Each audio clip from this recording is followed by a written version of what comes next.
Jesus said to his disciples, I am telling you the truth. Anyone who sneaks over the wall of a sheepfold rather than going through the gate must surely be a thief and a robber. But the one who enters through the gate is the shepherd of the sheep. The gatekeeper opens the gate for him, and the sheep recognize his voice and come to him. He calls his own sheep by name and leads them out. After he has gathered his own flock, he walks ahead of them, and they follow him because they know his voice. They will not follow a stranger. They will run from him because they do not know his voice. Those who heard Jesus use this illustration did not understand what he meant, so he explained it to them. I am telling you the truth. I am the gate for the sheep. All those who come before me were thieves and robbers, but the sheep did not listen to them. Yes, I am the gate. Those who come in through me will be saved. They will come and go freely and will find good pastures. The thief comes only to steal and to kill and to destroy. I come to give you life and give it to you more abundantly. My sisters and brothers, the gospel of the Lord. Praise to you, Lord Jesus Christ.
I was wondering what you was doing. I am so happy to be with you here this morning. And I'm happy to see each of you that are here with me this morning. And in a way, it is a sign that the Good Shepherd has been doing his work. Because you may think it was your own initiative to come here this morning, but really it is the work of the Good Shepherd within your heart that has brought you to this moment. You're in this sacred place now, and you've entered into sacred time. So now is the moment to leave all of your worldly cares behind, all those distractions that we're constantly engaged in, and enter into a new place. Not only physically here in this sacred space, but also within the depths of your own heart. This is the moment in which we open ourselves to the possibility of having a higher awareness, a higher state of mind, a higher consciousness. And if we're paying attention in this moment, we will hear the voice of God speaking to us as that gentle, small breeze that we can easily miss. Jesus said, I am the Good Shepherd, and I have come to lay down my life for my sheep. I am the Good Shepherd, and I come that you might have life and have it abundantly. When Jesus uttered these words, he was drawing upon a very rich tradition among the Jews, the people of Israel. His hearers would have been familiar with this kind of image. In fact, with those of us who are Christians today, we too are familiar with this great image or this icon of Jesus being the Good Shepherd. It is depicted in much Christian iconography and in Christian works of art. So it is something that we are familiar with. That image of Jesus holding a shepherd's staff and carrying gently within his arms a little lamb is one that seems to stir good feelings within us. It is a warm, welcoming image of Jesus. But when Jesus made this statement to those who were originally listening to them, they would have recognized that he is borrowing from a very rich tradition within their culture that goes back many thousands of years. The shepherd is an image that the Hebrew people would have understood, because the Hebrew people, the ancient Hebrew people who lived long before the time of Jesus and was in fact the ancestors of the Jewish nation, the Hebrews were a pastoral people. They were a tribe among the many tribes of Semitic peoples that lived in the ancient Near East. Many of them had very different economies and traditions, and the Hebrews were known as being wandering nomads, leading their flocks to find green pasture and still waters. In fact, when we are introduced in the pages of Scripture in the book of Genesis, very early on, we are introduced to a shepherd right after the story of Adam and Eve. And that shepherd had the name Abel. And he had a brother who was not a shepherd named Cain.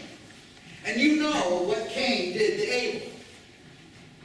For in that story, Abel is a symbol of the ancient Hebrew people, and Cain is a symbol of the other Mesopotamians who were always driving the shepherds away. And then we come to the person of Abraham, the great ancestor of our faith. And Abraham and Sarah, his wife, they are shepherds with flocks of sheep and herds of cattle. And they lived a nomadic life. And this way of life was passed down to his son Isaac, who also was a shepherd. And when Abraham sent his servant back to Syria to find a wife for his son, the servant found Rebekah. And Rebekah was a shepherdess. And in the next generation, when Rebekah and Isaac have their own children, they have a son named Jacob, and Jacob too is a shepherd. And when Jacob flees from his brother Esau, because Jacob cheated his brother more than once, then Jacob had to go into exile back to Syria from the land of Canaan, where he was with his family. And he then fell in love with Rachel, who was a shepherdess. So you can see there is a long tradition among the Hebrew people, even in their earliest stories that they tell, of their ancestors who were shepherds. And then, after the children of Israel were enslaved by the Egyptians, there was a man with an Egyptian name, although he was a Hebrew, named Moses. And we are told in the story of Moses that it's while he was out tending the flocks as a shepherd, the flocks of his father-in-law Jethro, is when God spoke to him. It's when he was with his flocks of sheep, there somewhere in the Sinai region, leading them, that he saw the bush in which God spoke to him. And after the people of Israel were delivered from their slavery in Egypt centuries later, one of their greatest heroes in their literature is the man called David. And you know the story of David. He was the youngest of 7 brothers. And David himself was a shepherd boy. But he also was the great hero of Israel, because the shepherd boy would be the only one who would step up and face the challenge of Goliath, who was the representative of military power.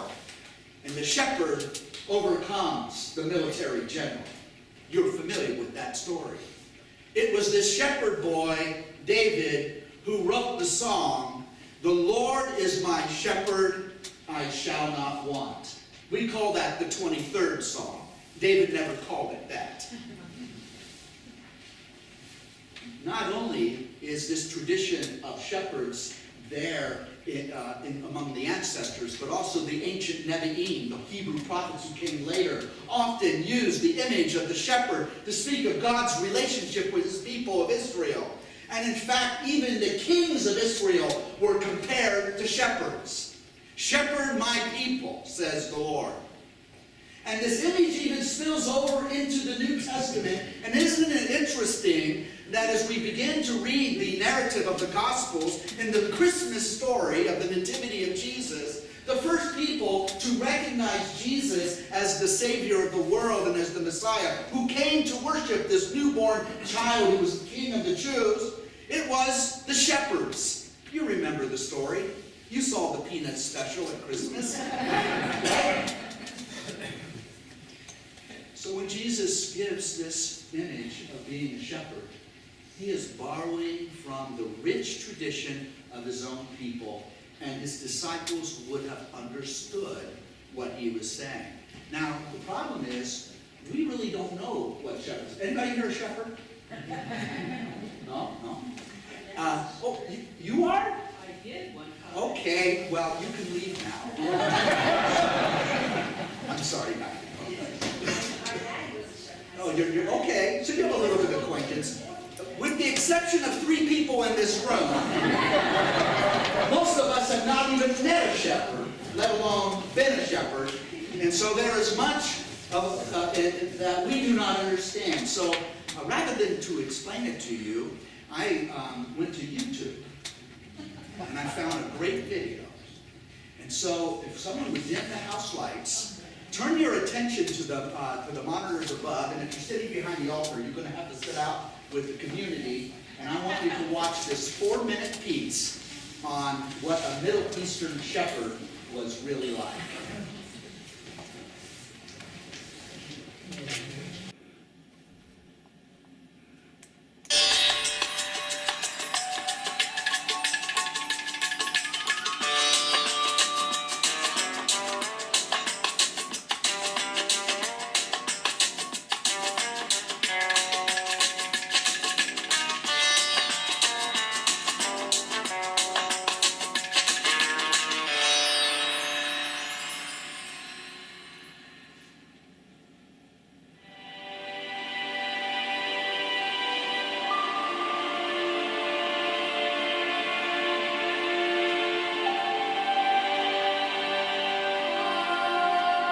As part of the shepherd lesson, I did want to look at one thing in the wilderness that will maybe surprise you a bit. Believe it or not, this is called wilderness, midbar, but it's also called green pastures.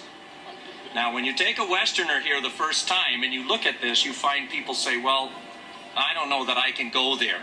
Because the Psalm 23, the Lord leads me into green pastures, has been pictured as belly-deep alfalfa. Well, you haven't seen any belly-deep alfalfa. And from biblical time to today, it's rare to see a flock in the farm country. There isn't a lot of farm country in this culture, and so farmers kept the shepherds out as much as they could. Maybe they would come in a little bit after the harvest to glean what was left, but you don't want sheep where you can farm. This is the land of the shepherd. Right on the hillside across from us, you can see those grazing trails, cut there by sheep maybe as long ago as Abraham's time. They're spaced so that an animal on one path and an animal on another can reach right to the middle between them.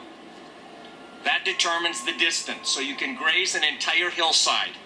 And the shepherds lead their sheep across that hillside slowly, grazing what's there. Now, you look at it from here and you say, what's there? In fact, I remember my first impression. I woke up one morning, I was sleeping out in the wilderness, and I remember waking up, watching a flock of sheep on a hillside like this, and my feeling was, what are those, rock-eating sheep? I mean, what do they eat? How can you call this green pastures? Well, the answer is, there's a small amount of moisture present here. They get a little bit of rain every year. Not much, but a little. Second, there is humidity in the air, especially in the evening breeze, like right now. You can feel it coming from the west off the Mediterranean. There's moisture in the air. That moisture, combination of the rain and the humidity, condenses or drips along the edge of these rocks here. And if you notice, right around the rocks, almost always next to the rocks, you get little tufts of green. Get one a moment. That's what we refer to as the green pastures. So the shepherd looks for a hillside. That's exactly what she was doing. Look at that flock across from us there. Just stunning. Those two shepherd girls have found a hillside that either was exposed to the wind or had that small amount of rain. And they move that flock across the hillside, and it's one mouthful here, walk a step or two, another mouthful, another mouthful, another mouthful. Now that changes the green pasture image a little bit, besides the picture changing radically. Green pastures are not everything you need for the rest of your life. If you make that belly deep alfalfa, then what God is saying, if you follow me, I'm going to plunk you down and you'll never have to move an inch the rest of your life. Just reach out and grab it. Tell me that your life with God has been like that. Worry, said one rabbi, is dealing with tomorrow's problems on today's pasture. In the desert, you learn the shepherd will get you what you need for right now. 10 minutes from now, you trust the shepherd. Just enough.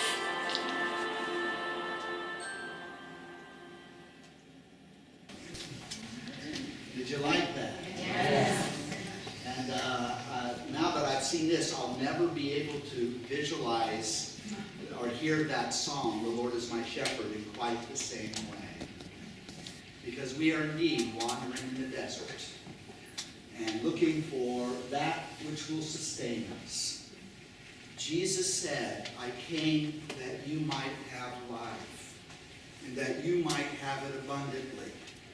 Now, what Jesus was talking about is not the phenomenon that we see in nature between matter and energy and some chemical reaction, and so we are all these living creatures around us. He's talking about another kind of life. He's not talking about a life that is somehow a reward at the end of time so we get to live forever, although there is some truth in that. But the life he is talking about is himself. Jesus said, "I am the way, I am the truth, and I am the life." True life is a person. And Jesus, who was the one that overcame death through the resurrection, is the one who calls you to join your life with his. And as you receive the life of Jesus in your own interior life, so you will have that life which is abundant, that life which will ultimately never end, because our life is now joined to his life. Just as our suffering is joined to his suffering, just as our death is joined with the death of Jesus, if that is so, so also we will be joined with him in the new life of resurrection, which is beyond anything we could imagine. But we participate in the life of Jesus even now as we live out our daily existence. And like a good shepherd, he leads us to those green pastures. Jesus is not only the good shepherd, he is also the pasture of life. He is the gate through which we enter into. And every time you come here, once every 7 days, to gather in this sacred place, you find your green pasture. You know where it is? On that table. And so, the table of the Eucharist is that green pasture that is given to us to sustain our spiritual life. It is designed in such a way that it sustains us for 7 days. Then we get back because we need to be fed again. And what are we being fed from this table? Yes, it is bread and wine. That is what we perceive with our senses.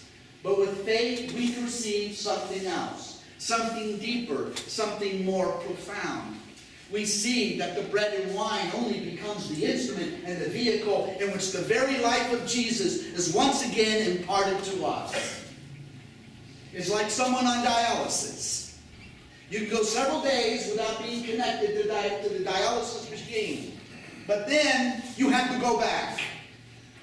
In the same way as you come here on Sunday morning to participate in the Eucharistic celebration, you are receiving spiritual food, heavenly food, that imparts the immortal, divine life of Jesus within each and every one of us, so that we could go back out into the world and bring life to the desert of the world. Jesus said, my brothers and sisters, I am the good shepherd who lays down my life for my sheep. I have come that you might have life and have it abundantly. So I read to you those familiar words which you'll never be able to hear again in quite the same way. The Lord is my shepherd, I shall not want. In green pastures he gives me repose. Beside restful waters he leads me. He refreshes my soul. He guides me in right paths for his name's sake. Even though I walk in the dark valley overshadowed by death, I fear no evil. For you are at my side with your rod and your staff that give me courage. You spread the table before me in the sight of my enemies. You anoint my head with perfumed oil, and my cup surely overflows. Only goodness and kindness shall follow me all of the days of my life, and I shall dwell in the house of the Lord forever. Amen. Amen. Shall we stand together as we profess our faith?